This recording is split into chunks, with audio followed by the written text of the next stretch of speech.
Hey everybody, it's time to dive in and install my Baja Ron Sway Bar. Now, I've been driving my RT since I got it in June. I put about 2,500 of my own miles on it so far, and I've been riding one up, so I haven't really needed the sway bar, although I know my wife probably will want it once she starts riding. I haven't really needed it, but you know, for the price and the praise it gets, I figured, what the heck, everybody seems to love it, so I'm putting one on. I will try my best to document the procedures via video as best I can. So the first step is I put my Spyder on ramps. It was fairly easy. These were some ancient ramps I had.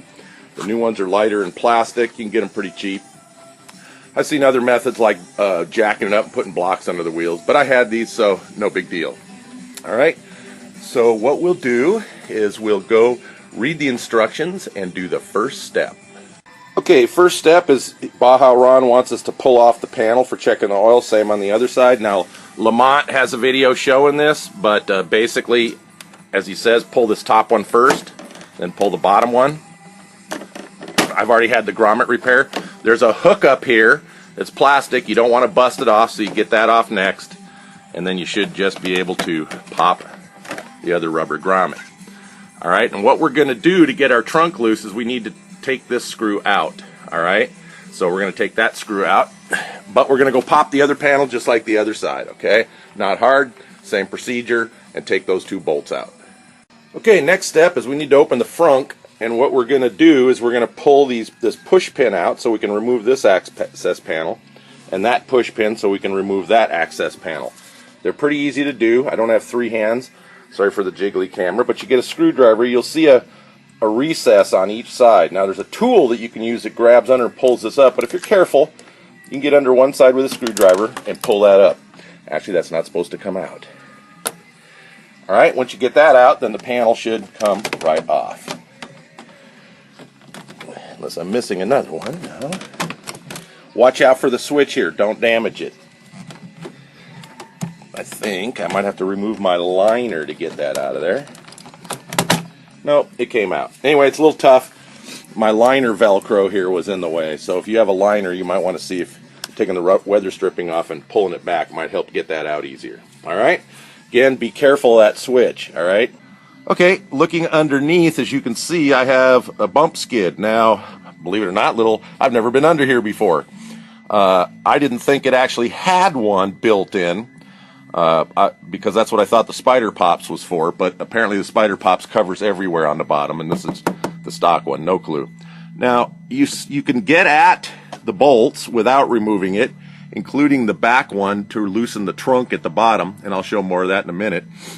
But you know what, just so I can get as much clearance as possible, I'm going to go ahead and remove this bump skid. Even though his instructions don't say to, I'm going to go ahead and do it. Okay, bump skid removed. It was 4 large screws, 4 smaller torque screws, and 2 larger torque screws. 2 larger here. The 4 were here. There were no screws back here, which is odd. There's holes for them. Is there? Wait a minute. No, there isn't any holes for them. Anyway, total of 6 screws. So we got that out of the way. Now we have very good access under here. So we will continue on with the next step. Okay, next up, we need to loosen the frunk at the bottom. This is the bolt and the bracket for holding the sway bar on. Right here is where it's bolted on with a bolt in the back. We need to do the other end as well. 10mm socket, and go ahead and remove that, and we'll come back and take a look. Okay, the bolts are removed. Now, FYI, these are captured nylock nuts, alright? So they stay in there pretty good, and you see this little tang on the end that goes on the outside, but they do stay there pretty good. But if you don't want to lose them, you can just pry them out and put them somewhere, but they go in like that with that little tang sticking up here, and you can probably keep them in there since we're only going to be moving the trunk out like this. So we're going to move the trunk out so we can get at the bolts and everything and stick a wedge in here. Alright, or you can have a friend hold it up while you're wrenching. But that's the idea. We've got it loose enough now so we can get a gap and keep that pried open. Alright, so I'm going to rig up something to hold that open, and we'll come back and take a look. Okay, got a 2x4 wedged in there. That gives me a gap. Alright, the next thing we're going to do is we're going to remove the bolt and the nut here. It's interesting, the instructions say 8 millimeter, 8.8 or something like that. This is 13 millimeter socket, it fits. Same thing with these. So I find that interesting, but either way. So we're going to go ahead and remove these. Note the orientation. Bolt through the back, rod on the inside of the Heimlink and the nylock nut. All right, and we'll talk about the nuts he supplies versus what's here. He gives you longer ones. All right, so we're going to remove that and do the same on the other end. All right, so let's do that. We'll come back, take a look. Okay, next step is, by the way, these bolts, I'm an idiot. I think when he says 8 millimeter, the thread's 8 millimeter, head's 13 millimeter, or I think he says 1.5. 13 fits it fine. Then we're going to go ahead, and what I'm going to do is I'm going to remove the bottom one on both ends. Then I'm going to come back and I'm going to loosen the top ones up here until this bracket can pull away far enough to allow the whole sway bar to drop out. All right, so let's get the bottom ones removed and we'll come back, take a look. By the way, for those who are not that tool inclined, I'm trying to make this simple. We're going to use a socket back here. And most thick-walled sockets kind of don't fit on this when it's up against there because of the radius of the bracket. So you don't want to strip it. But anyway, so you're going to use a wrench here, socket here, and just go ahead and take it off. Once you get past the nylock, you should be able to take it off with your finger. All right, so that's the bottom one removed. Well, I had it loose, but anyway, we'll get that one out and the other one out and come back. Okay, folks, so we got the bottom one removed. I loosened the top one. Now, I had to loosen it quite a bit until actually the head of the nut, the bolt wasn't sticking through. But the idea is you're going to get this so you can pull it far enough open and pull out the old sway bar. All right, same thing on the other side. So let's get the old sway bar out and have a look.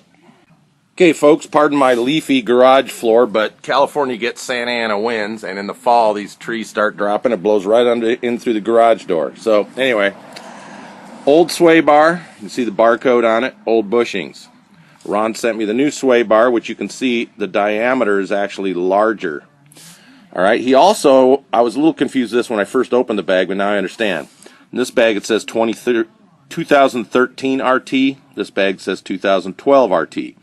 Mine's an 11, which, just so you know, the 10, 11, and 12s are the same. The 13s are different. But we did get 2 extra bolts, so who knows, I might send these back to Ron, because I won't need them. Anyway, so we're going to use the 12 bag, which has the lock rings to keep it from sliding side to side, the 2 replacement bolts for the Heim joint links to the ends of the bar, and the new bushings. Alright, so that's basically what the difference is. And it took me about 20 minutes to get the old sway bar out, and I assume it's going to be about 20 minutes to put it back in. I saw some reports of people taking 2 hours. I don't see how, but everybody's a little different. Anyway, we're going to reverse the procedure now and put this baby in.